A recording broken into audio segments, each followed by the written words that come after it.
Agora você ouve uma palavra de vida com o pastor Érico Rodolfo Bussinger.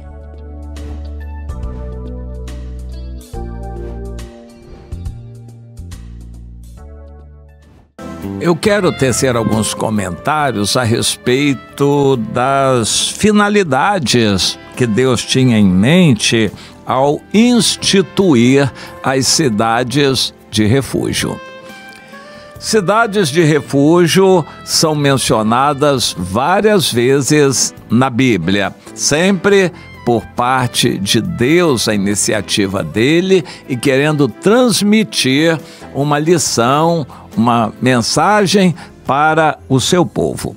Eu quero tomar um desses textos em Deuteronômio 19, porque também Deus fala nisso em Números 35, Deuteronômio no capítulo 4, são vários lugares onde Deus fala disto.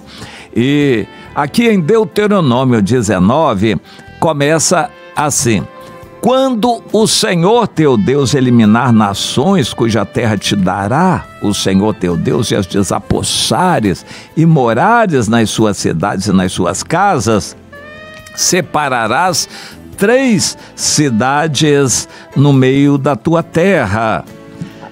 Preparar-te-ás o caminho e os limites da tua terra, que te fará possuir o Senhor, e dividirás em 3. E isso será para que nessa cidade se acolha todo homicida. E este é o caso, e aí o Senhor passa a explicar. Este é o caso tocante ao homicida, que nela se acolher para que viva aquela pessoa que sem querer ferir o seu próximo. Mais adiante no versículo 11, no caso de haver alguém que aborrece a seu irmão, lhe arma ciladas e mata essa pessoa e se acolhe espertamente a uma cidade de refúgio, os anciãos da sua cidade enviarão uma embaixada, tirá-lo da cidade de refúgio e entregá-lo na mão do vingador do sangue, para que morra. Não olharás com piedade, Deus falando, antes exterminarás de Israel a culpa do sangue inocente, para que te vá bem. Isso Deus estabeleceu. Há um aspecto muito interessante. Israel, em nossos dias, Deus conhece o Evangelho, o Novo Testamento. Eles estão ainda de acordo com essa lei. E eles se julgam no direito de matar. A pena de morte está estabelecida por Deus. Muitas pessoas estranham isso porque vivemos aí debaixo da influência do humanismo, que foi bastante realçado pela Revolução Francesa, e hoje a ideia de democracia vigente no mundo ocidental, somente ocidental, oriental é outra conversa. Essa ideia vigente de democracia adota as bases do humanismo. A vida humana é o bem mais precioso, e nós dizemos não. O bem mais precioso é a salvação eterna, vida eterna, não a vida humana. A vida humana a gente pode perder, não pode perder a vida eterna, isso é o maior valor. Então nós temos uma ideia diferente de democracia. A democracia, a ideia vigente no mundo ocidental, pressupõe isto: humanismo. Eles jamais adotam esses princípios que Deus estabeleceu, que são muito simples. Deus quer que a gente lembre do que Ele estabeleceu. Entre os 10 mandamentos, não matarás. É ordem do Senhor. Não é para ninguém matar o outro. Não matarás. Mas acontece que há pessoas que desobedecem e matam. Então, se alguém matar, então Deus diz, tem que morrer.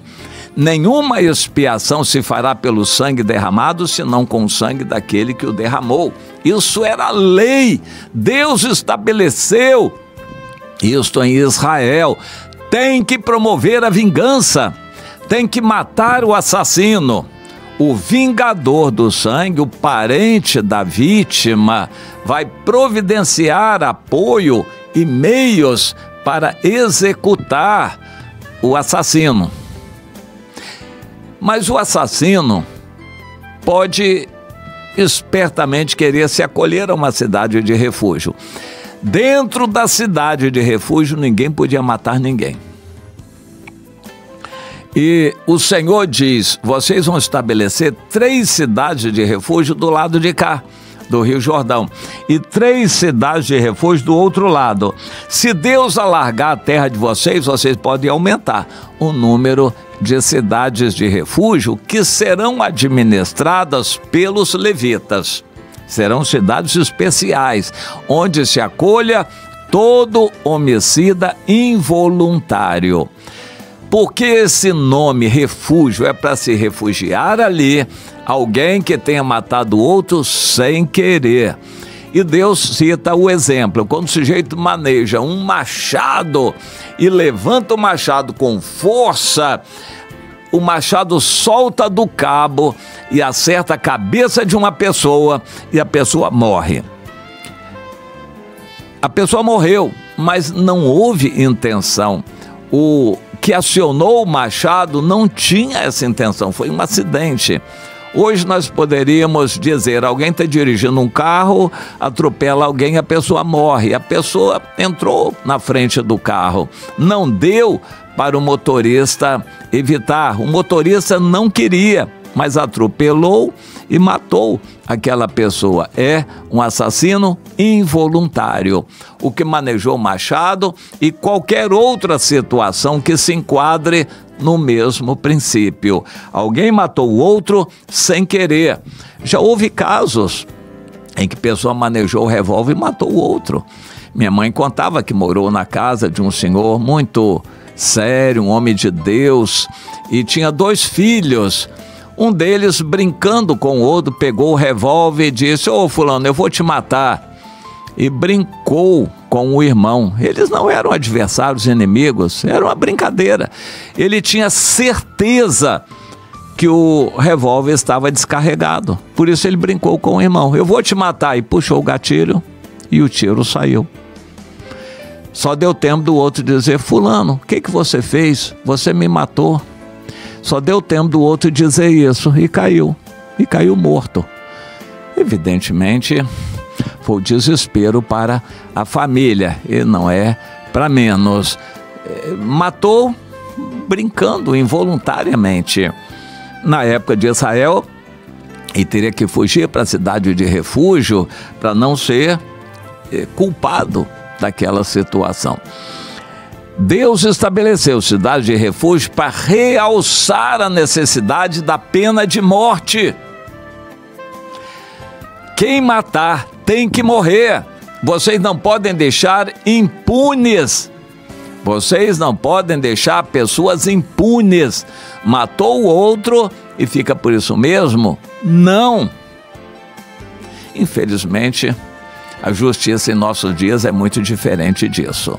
Mas Deus estabeleceu, a cidade inteira vai participar disso através de seus representantes, os anciãos, que vão deliberar a respeito desse assunto. Os anciãos vão analisar, o fulano era de uma boa conduta, realmente nós temos testemunhas de que ele não tinha a intenção de matar o outro. Aconteceu. Então vamos proteger essa pessoa. Ele vai se refugiar na cidade de refúgio para que o vingador do sangue não o mate.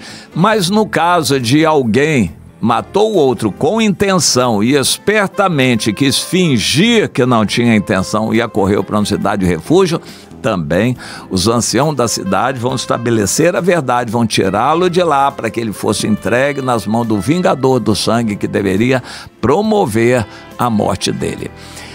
Isso era uma mecânica interessante. A pessoa não matava sozinha, ela chamava todos os seus parentes e amigos que participavam daquela cena de justiça. Eles tinham que fazer morrer aquela pessoa, em geral apedrejada, e matar aquela pessoa porque tinha matado o outro intencionalmente. Pena de morte. Não havia cadeias. Deus não previa que pessoas ficassem muito tempo presas, custando para o bolso de todos os habitantes, para a cidade. A pessoa era considerada inocente até ser culpada. Quando foi culpada, tinha que pagar o preço da culpa e, no caso do assassinato, tinha que morrer. Era assim a lei. Cidades de refúgio realçam a pena de morte.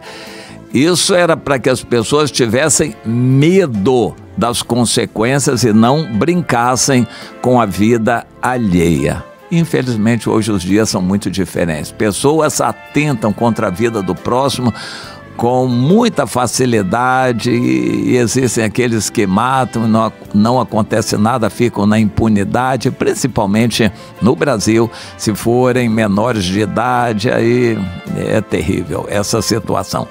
Mas é bom a gente saber como era em Israel, porque é bom para a gente saber como é Deus. Deus não inocenta o culpado. Deus não inocenta o culpado, Ele não faz vista grossa sobre o pecado de ninguém. Alguém vai dizer, mas esse pecado eu cometi lá atrás, 40 anos atrás, quando eu matei o outro, era uma situação diferente. Diante de Deus não prescreveu. O crime não prescreveu. 40 anos atrás, pelas leis do Brasil, sim, teria prescrito o crime. Pelas leis de Deus, não. 40 anos atrás, o pecado está vivo como agora. Deus é fogo consumidor. Não brinque com Deus. Você crente que tem um pecado lá de trás, de 20 anos atrás, não pense que o tempo apagou o pecado, que Deus se esqueceu. Isso não existe. Deus é vingador. Você vai ser responsabilizado por aquele pecado. Entenda a natureza de Deus. Cidades de refúgio nos iluminam a mente para entendermos como Deus é justo e rigoroso. Por isso a Bíblia diz: horrível coisa é cair nas mãos do Deus vivo. Guarde isso no seu coração. Tema a Deus, meu irmão, tema a Deus, minha irmã.